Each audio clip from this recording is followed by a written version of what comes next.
Some stories travel like whispers on the wind, picking up just enough truth to feel heavier than rumor, but light enough to slip past your guard. This is one of those stories. It begins in a small town you might pass through without noticing, unless you know where to look.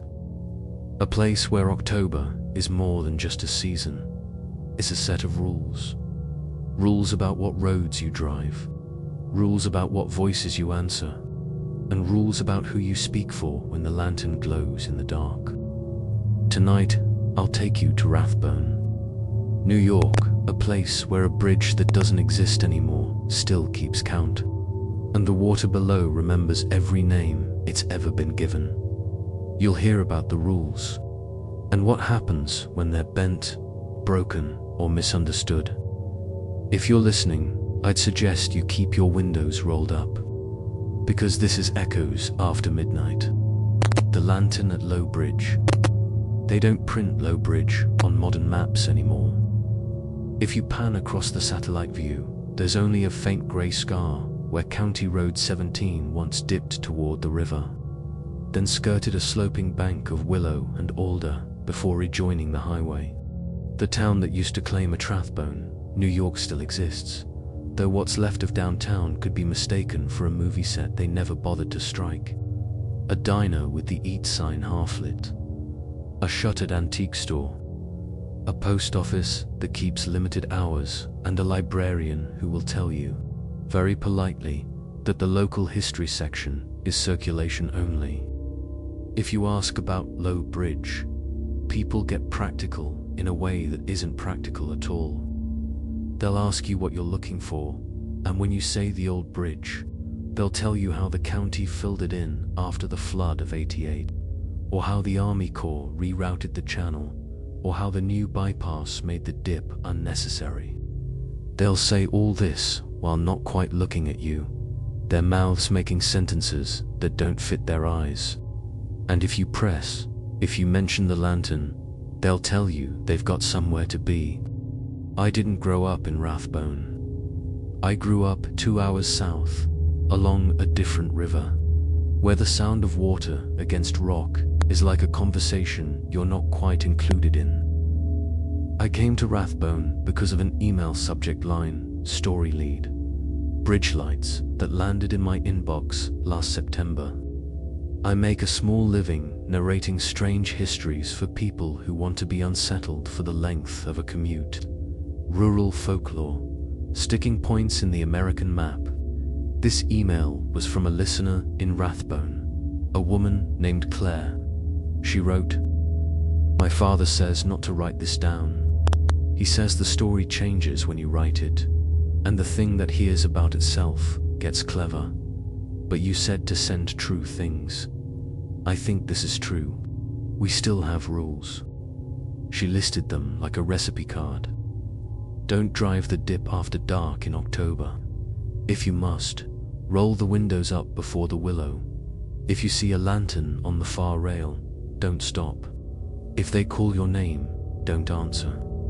If they call someone else's name, answer for them. There was more about water taking what it's owed, and a note that the sheriff calls it trespassing to park by the old approach. She said her grandmother kept dried orange peels in a jar for bridge nights, and that her teacher in 2nd grade taped craft paper leaves to the classroom door each October and made the kids knock and say hello before entering. Like the school itself needed reminding. I wrote back, politely, asking if she'd sit for an interview. She didn't answer. She didn't answer the next week either. I went anyway. Rathbone in early October is all the color wheels promise vine red along the ridges, amber in the flat fields, a blue sky that looks enameled on. I planned to be there 3 days. I always planned 3 days, one to poke, one to listen, one to record. When I turned off the state highway onto the county road, I had the windows down. A smell like cold pennies came off the river. There's no sign that says Low Bridge. There's no sign that says anything at all. only a widening of shoulder where the asphalt buckles slightly, like a bruise under thin skin. The guardrail has been sawn away in a neat mouth, replaced by a row of waist-high rocks and a chain between them. Beyond that, the old approach slants down into willow shade, into shadow so complete it looks poured. 2 teenagers sat on the rocks eating sunflower seeds. They had zip-up hoodies and the look of kids practicing grown-up boredom. I asked them if this was the old bridge, and they said nope, at the exact same time. One spat a seed hole toward the shadow and missed the chain by an inch. "What's down there?" I asked. "Ticks," said the first. "Willow roots," said the second. "Water, sometimes." I thanked them and drove on. 100 yards later, the lights seemed to snap back into place. On the slope behind me, the willow branches hung like hair. I recorded 30 seconds of room tone in my car and labeled it lowbridge_daylight_approach.wav. The town itself wore its familiarity like a jacket that doesn't quite fit anymore. I ate at the diner, because you're supposed to.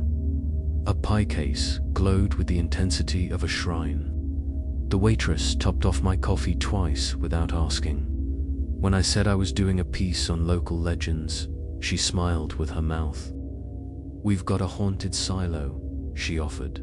"They say you can hear the farmer counting, like he forgot what number comes after 7. "What about the old bridge?" I asked. She held the coffee pot at a tilt, unpouring. "What old bridge?" "The one at the dip," I said. "Low bridge." She set the pot down carefully, like it might break. "We had a flood in '88, she said.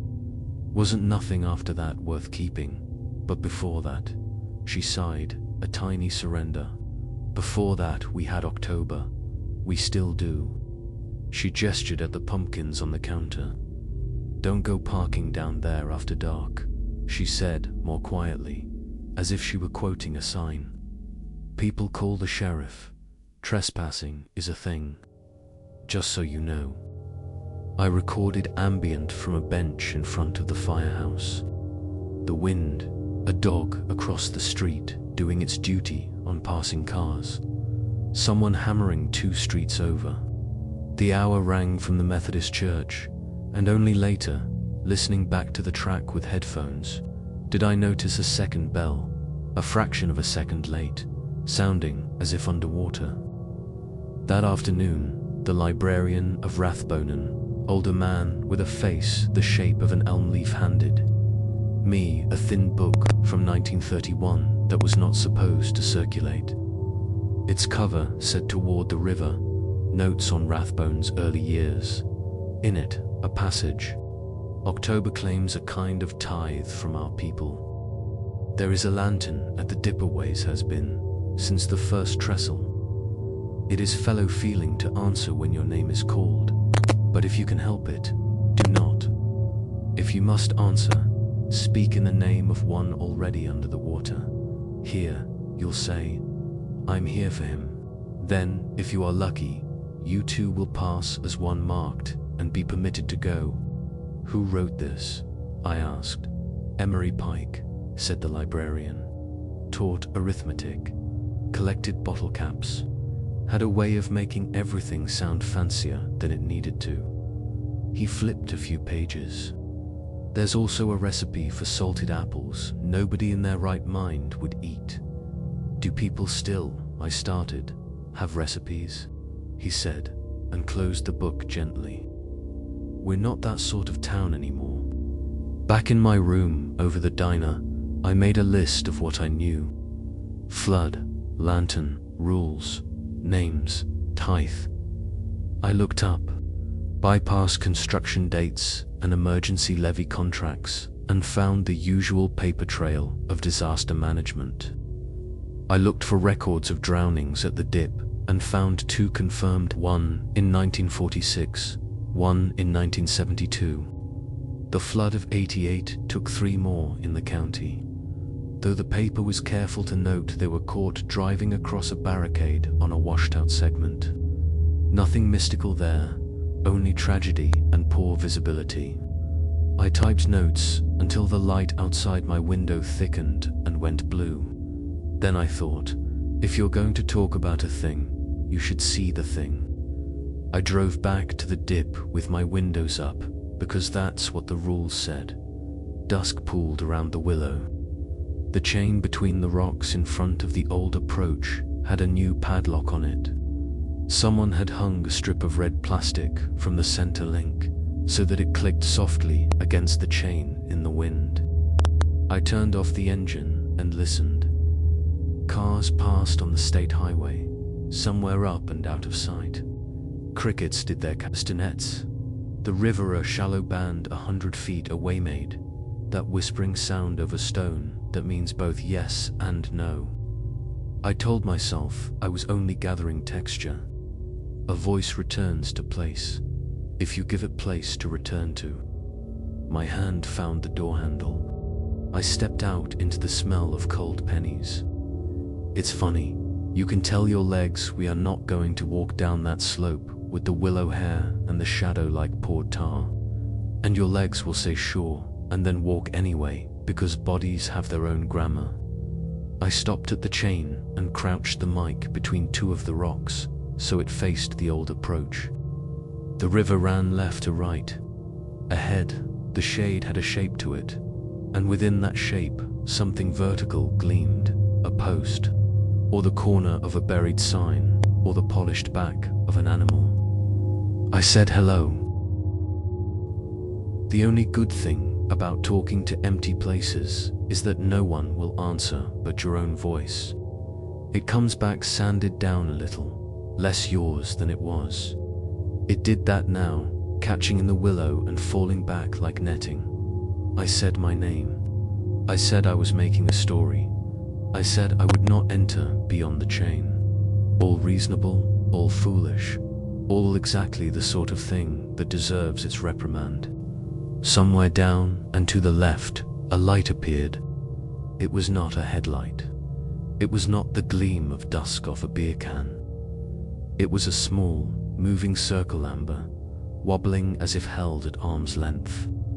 It came into view between two willow curtains, then drifted behind a third, then reappeared halfway up the old approach, as if someone were walking toward the chain with a lantern and could not decide whether the chain meant stop or were only kidding. My mouth made a word my microphone caught. Later, I played it back 3 times to hear if I'd said hey or help. It was both. The light stopped. It hovered at about the height a hand would be, just above the rock wall you can't see until you're close, where the old rail would have bolted into place. I waited for a voice. I waited for the sound of shoes on gravel. I waited for my heart to make a choice between rabbit and drum. In the quiet, the river said, yes, no, yes, no, the way rivers do. Then the light dipped, like a nod. Hello, I tried. Is someone there? The light lifted, as if in answer. Are you okay? I said. Because what else do you say to a light at the bottom of a knot bridge, behind a locked chain after dark, in October, in a town that keeps rules? Do you need help? The willow whispered. The light bobbed once, twice. I had the strangest urge to reach into my pocket for spare change, to drop a coin in something's open hand. Then, from the shadow, a voice called my name. It wasn't loud. It wasn't theatrical. It was the way someone says your name when they're doing dishes in the next room and aren't sure you're listening. It was my name, spoken with the half question at the end that marks it as yours. Rule 4, if they call your name, don't answer. This is the part of folklore I never know how to handle, because it makes you a liar. I didn't answer, you say, and somehow you always do. Maybe not with your mouth, maybe with the tilt of your head, maybe with the way your weight shifts in your shoes. The lantern's glow brightened enough to paint the trunk of the nearest willow. Beyond it, something stood. A person, I thought, until I realized the lantern's light did not fall on anything above where a shoulder might be. Only the willow and the docile gleam of the water beyond. My name again, from the shadow. Then, very distinctly, someone else's. Claire, it said, as if tasting the shape of the syllable. Not entirely certain. Claire. Answer for them, the rules had said. Step up for the living, or for the drowned. I heard the chain click in the wind. I heard the river count. I heard my own voice say, here and then. Because being a person is a set of defaults you don't choose, I added. I'm here for her. The lantern dipped, and I felt the ground under me make sense again. Which is an odd thing to say, but the world before had been all edges. Now it had planes. The cut of the slope, the burr of the willow twigs, the cold metal of the chain under my palm, without my having realized I'd put out my hand to touch it. Okay, I said, half to the light, half to the recorder on the rock. Okay, the light lifted. It drifted sideways a little, as if indicating a path out of the shadow. Then the voice, very soft, said cold. Do you need, I started, but the sentence had nowhere to go. A jacket, a hand. The thing below the willow had none of the parts the sentence could hook onto. I swallowed. We should call someone, I said instead. We should, and then the voice said my name again.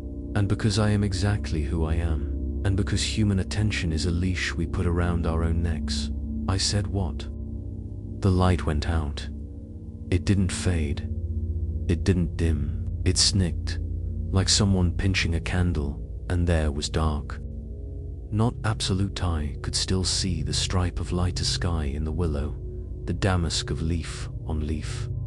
But the lantern's circle was gone, and with it, the sense of geometry that makes space possible. The recorder sat like a small square tooth between the rocks.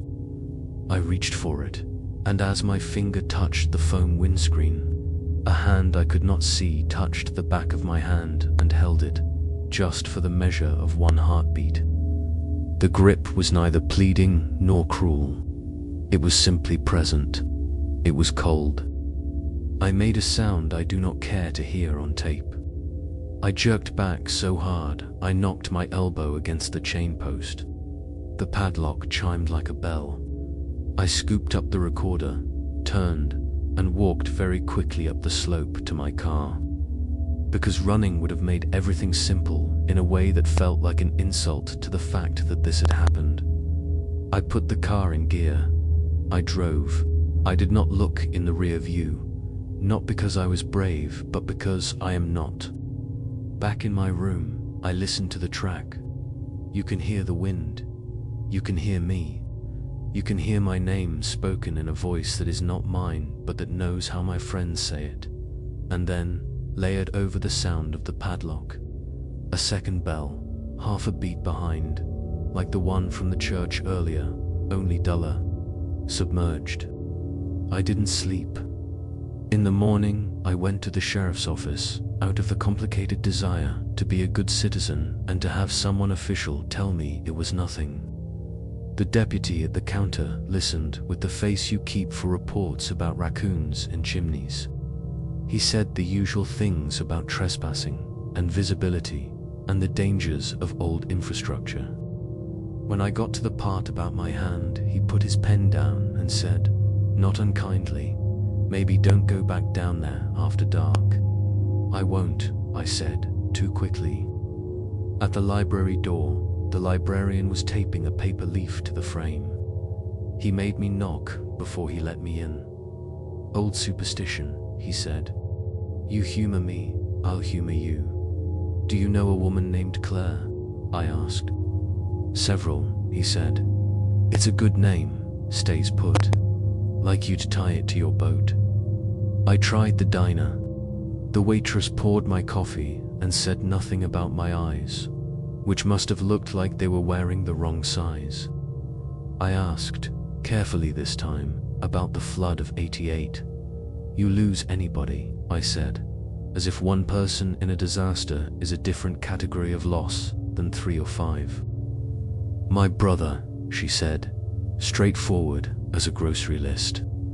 He tried to go around the barricade, thought he could make it to the farm.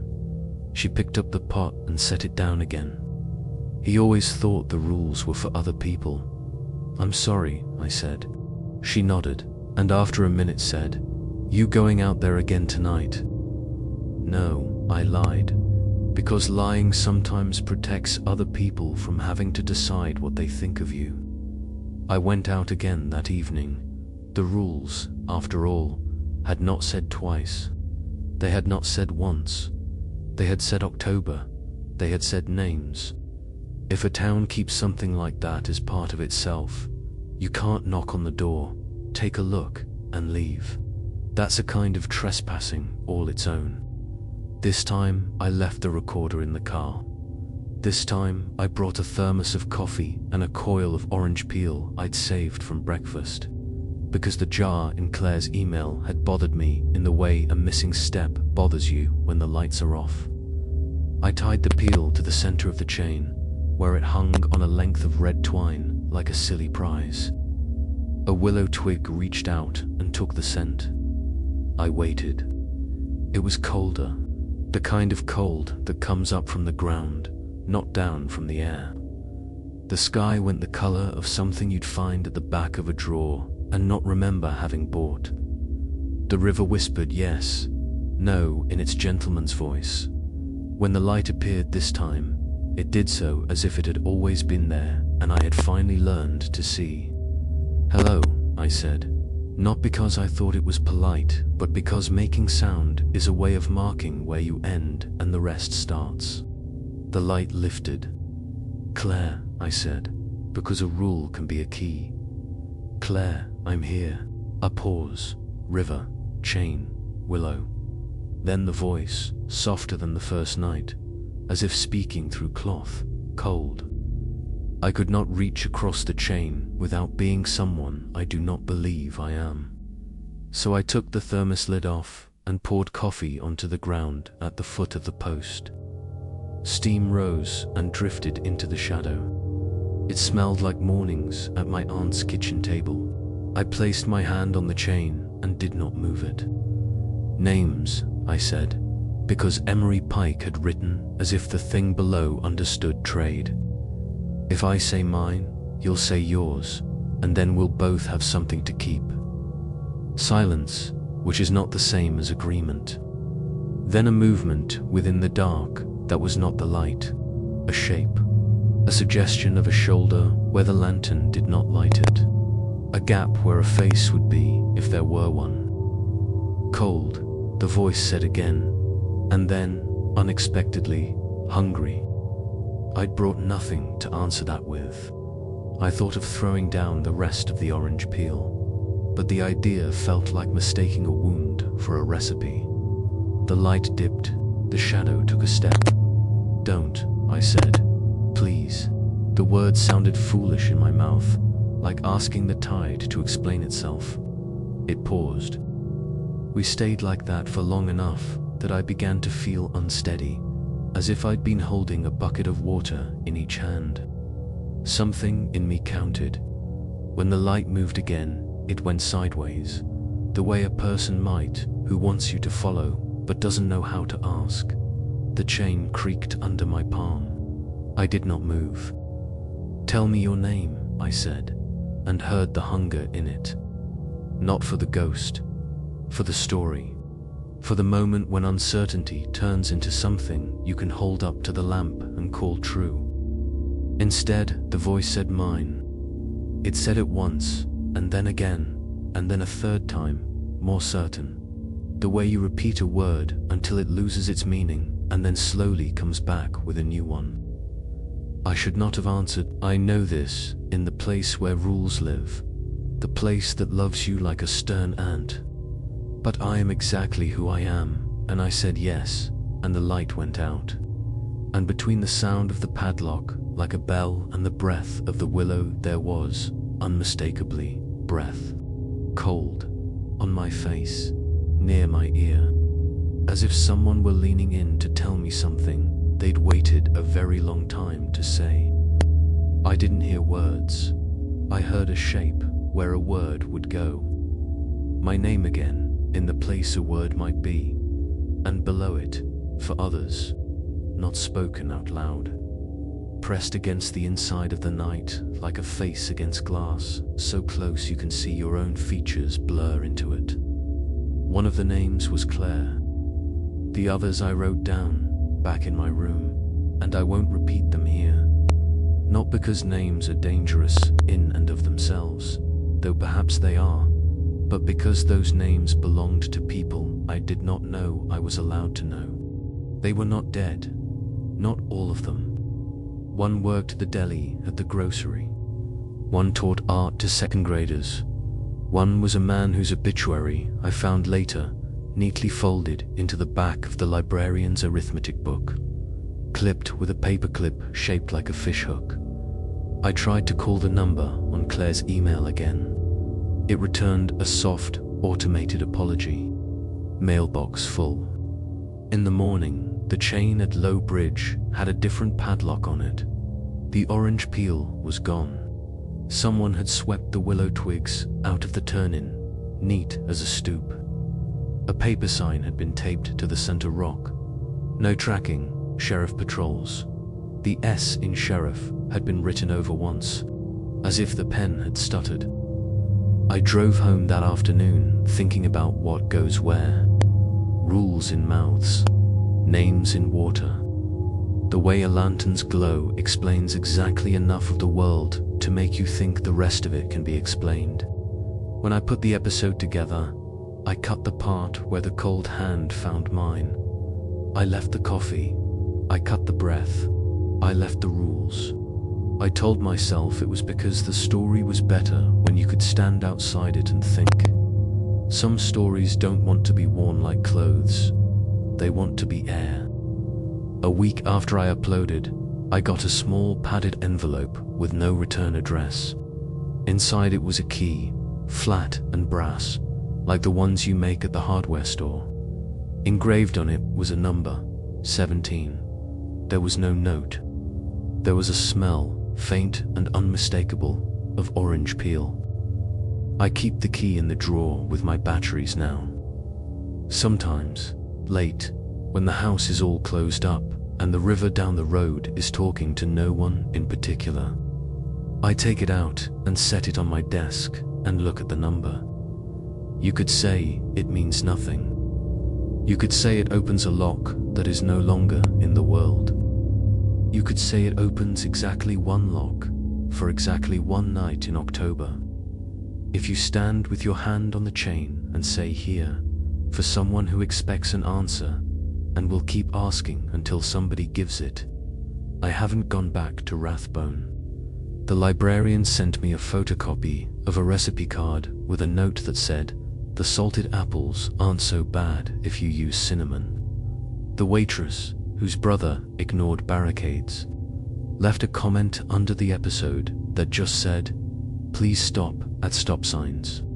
The deputy emailed to say he hoped I was well and that the county was installing a new metal gate at the turn-in for safety. The teenagers, if that's who sent the key, did not sign their work. It is still October. It will be October again. There are towns with rules, and rivers with long memories, and a certain color of light that proves only that you are not alone, which is sometimes the cruelest thing a light can prove. If you go, take a thermos, tie an orange peel with red string, roll up your windows before the willow. If they call your name, don't answer, and if they call someone else's answer for them. Hi ye, if you've made it this far, you know that some places don't just have history, they have hunger. The lantern at Low Bridge is one of them. You can pave over a road, lock a chain across an approach, even erase a name from the maps. But the stories have their own roots back, and the rules. They're not there to protect the place, they're there to protect you. So, whether you believe in old curses or think they're just local color, remember, in some towns, October lasts longer than 31 days. And if the water calls for you, you might not be the one it's really calling for. If you enjoyed tonight's story and want more like it, subscribe to the channel, turn on notifications, and leave a comment with your own local legends. Until next time, keep your windows closed, keep your rules close, and remember, the dark doesn't need to see you to know exactly where you are. This is Echoes After Midnight.